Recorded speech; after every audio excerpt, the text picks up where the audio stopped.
Wales, folks. Warren Gatland's Wales, 20 points to 9. They looked alright. They looked alright in that second half. And England, geez, they can't hold on to the ball. Oh my goodness. But yeah, this game started at like 4 in the morning and I've been up since 2 watching the Scotland game. It's now almost 7. So I will attempt to go through some of the key events and stats. And as always, you guys can let us know your thoughts. Bit scrappy early, but the day was nice and the crowd was getting into it. There were clearly a lot of English fans there because I could hear Swing Low Sweet Chariot pretty early on. The first Welsh scrum with those 2 debutant props actually looked pretty stable, I thought. Freddie Steward was doing his big carries thing. And then, concerningly for Wales, Ryan Elias went off pretty early. Elliot D has to play 75 minutes. So, yeah, not ideal. And it gets worse for Wales.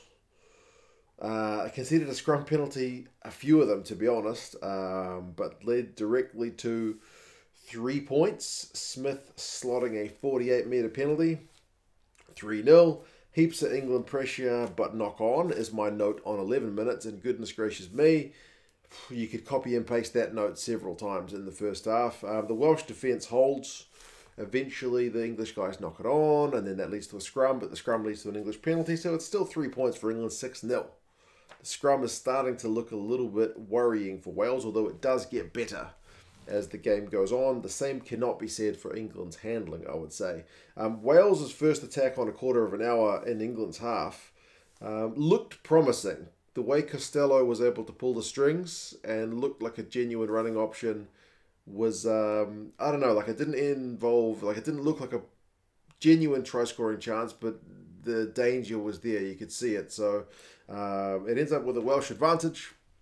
They take a penalty, Halfpenny slots that, so 6 points to 3. They've halved the deficit. And then they get things even Stevens on 23 minutes after Rees-Zammit's had a line break. Looked like Ludlam might have pinched the ball at the breakdown, but he's at last kind of waved off it by the ref, while the Welsh guys are able to kind of, put in a weak counter ruck. And, yeah, Wales get advantage again when England are offside. 6 points apiece. Game is kind of even Stevens, although it still felt like for the majority of the first half, England looked like the more likely to get a try. I mean, England went close on 29 minutes. Marchant had a nice wee line break from a Marcus Smith pass. Malins had got close in the corner, but then they just kind of forced that last pass as he was trying not to go into touch. So Wales were able to kind of scamper, and then the next English attack, George North, had a good defensive read to pinch some English ball and take the ball into touch. England had a 5-metre line out, which they ended up getting free kicked at. So chance, nothing really taken. Much of it down to Welsh defence. So you got to be honest, man. They were defending like demons and able to snuff things out. Wales, though, maybe the one thing they needed to do better was some of the high balls. England were getting some pay with that, but I'm sure that's something that they'll be working on. Costelow, I guess, he's not the tallest guy, and he got a little bit of targeting, but yeah, otherwise I thought he had a pretty bloody good game. The last play of the first half is an English scrum. It gets advantage. North is maybe lucky not to get pinged for a deliberate knock-on, although TMO says his hand that got stuck out went backwards anyway. It was looking like a fairly fluid English move up until that point. No guarantee they wouldn't knocked it on because they'd been knocking on everything else in that first half, but they go back for the advantage, and it's 9 points to 6 at half-time. Pretty much the English points coming from scrum penalties. And a heap of turnovers conceded, man. 12-3 in that first half. It's unbelievable. And England kept up that pace, which is just genuinely bad. I mean, the other day, South Africa, when they lost to the All Blacks, had 20 turnovers conceded across the game. And I think I said something like, you probably won't see a team do much worse than that this year. England managed to better it. Or worsen it, if you want to look at it that way. But I mean, halftime stats. Run meters 252 to 101 to England. Possession 57% England. Territory 60% England. Clean breaks 4-2 England. But like I said, they've conceded 12 turnovers, which is unbelievable. Second half, there's a wee bit of a sideshow with Nick Berry. He's a little bit prone to that. Like just getting a little bit confused. Like the Welsh guys had a knock-on advantage and then they passed it way back into the backfield and spread it wide and ended up going nowhere. And then the ref was like, your advantage is over, which you can kind of understand when you've passed it like 4 times, but they went so far backwards, it didn't seem right. Eventually, I think the TMO said, no, they haven't had much of an advantage from that. So that leads to a Welsh scrum, which is good because that leads to Wales's and the game's first try. And it's a bit of a worldie. Wales finally gets some decent field position. That man Costelow, who I was saying, I thought pulled the strings pretty well for the time that he was on. He puts a cross kick through to Wainwright. And Wainwright didn't look like he had much rights to get some go for, but he did manage to get a step or two. Offloads to Jack Morgan, and Jack Morgan was just unbelievable. He gets man of the match, rightly so. He was just playing like a man possessed. What can you say? Great carry, and he's able to get a heap of metres forward before he finally pops the ball to Gareth Davies, who goes over for the game's first try. Wales lead for the first time, 13 points to 9. 52 minutes, Costelow does get charged down by, I think it was Van Portfleet. And Van Portfleet can't find the ball in the air, like as he's looking for which direction it's gone.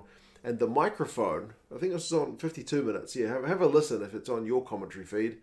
I swear someone in the crowd swore. Some kind of like "see you next Tuesday" was picked up by the microphone. The commentary team that I had didn't mention it, but anyway, something like "you daft something." But anyway, yeah, a little bit of pressure from England, but largely it's all Wales. I mean, 57 minutes, Wales attack starts clicking again. Rees-Zammit chases through a damn Biggar kick because he's come on. He's able to kind of get a little bit of a boot on it. Halfpenny's got running a good line. He's able to gather the ball.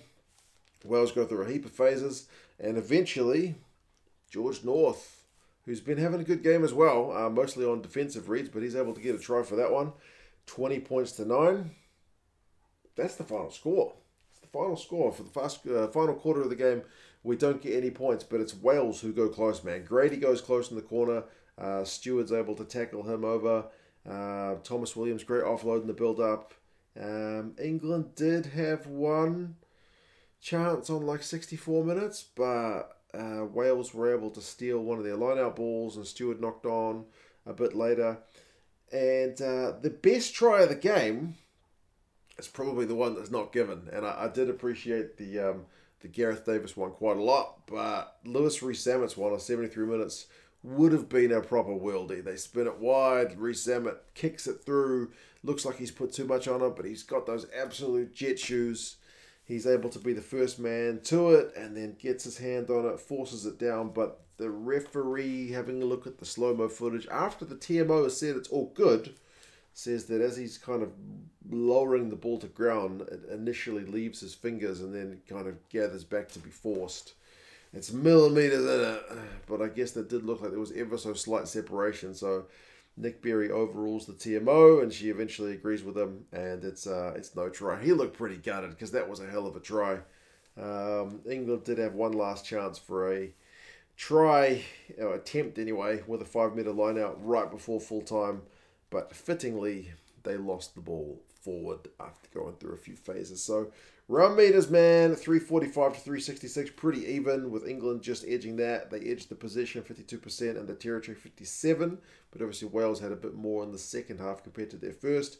Clean breaks finishes 6-5, and clean breaks are often those kind of X-factor moments that lead to scores, obviously not in England's case, but that's the first time since Argentina last year that Wales have managed to out-clean break another team. Yeah. Even the game they won against Italy in the Six Nations, they still conceded more clean breaks than they managed, which is maybe a bit encouraging for Wales's attack. Like that game where they managed to get more clean breaks than Argentina was 2-1, so it was a bit dire. But 6-5, there you go. Encouraging for the Welsh attack, and 21 defenders beaten to 17 despite having less ball. And England, man, 22 turnovers conceded. That's next level. They can't do that again, surely. That was atrocious. I mean, you got to give some credit to the Welsh defence for putting the pressure on, but goodness me, that's a hefty number. Wales was 11. Wales also defensively, what a masterclass. 91% tackle percentage is incredible. I mean, England's 87 is still pretty good. Wales make a lot more tackles as well. Plus, the Welsh line-out is 7 from 7. The English is 10 from 15. So some issues there. And the Welsh scrums at 61%, especially in that first half, was not operating that great. Won a couple of penalties that in the second half, though. But, yeah, second half performance certainly very encouraging. I mean, Rees-Zammit, 41 metres, 2 clean breaks, denied a try. Jack Morgan, man of the match, 63 metres, 6 defenders beaten, clean break, and 25 out of 27 tackles. Unbelievable. Domachowski, 13 from 13 tackles in his first ever test cap. Does concede a couple of penalties, but overall, positive shift. I mean, for England, Steward, 78 metres and 2 defenders beaten is sharp. Ludlam, maybe their best player on the pitch, 56 metres, a clean break, a defender beaten, and 10 from 11 tackles. George Martin also had a bunch of tackles, but yeah, too much drop ball, man. What can you say? They weren't at the races in that second. And Wales's attack, in the matter of 40 minutes, managed to really come good. So, yeah, they rematch next week at Twickenham. That will be an interesting one to see how it goes, but 20 points to 9. Well done, Wales. We will see how you guys go. I need to grab a coffee because it's 6:53. The sun is not quite up, and there's more rugby to be watched. But anyway, you guys let us know your thoughts, and I'll talk to you guys again soon. See you later.